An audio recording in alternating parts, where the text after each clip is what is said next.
Banaanikinuskikakku. Tällaisen banaanikinuskikakun saat seuraamalla ohjeita.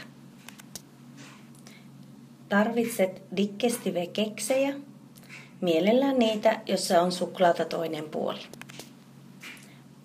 Pari banaania, kuohukermaa, sokeria ja vaniljasokeria, karamellisoitua maitoa.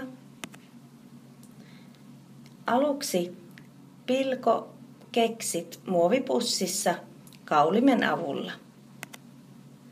Sen jälkeen sulata voi ja lisää se keksijauhen joukkoon.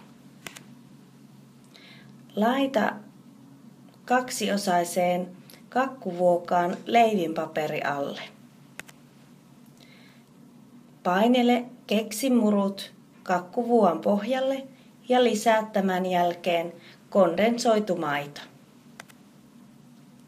Pilko banaanit siivuiksi.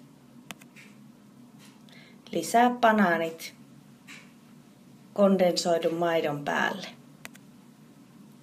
Tämän jälkeen lisää kermaan sokeri ja vaniliinisokeri.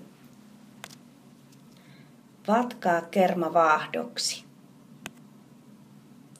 Lisää kermavaahto banaanien päälle. Tämän jälkeen voit koristella kakkusi banaaneilla. Ja nyt kakku on valmis nautittavaksi.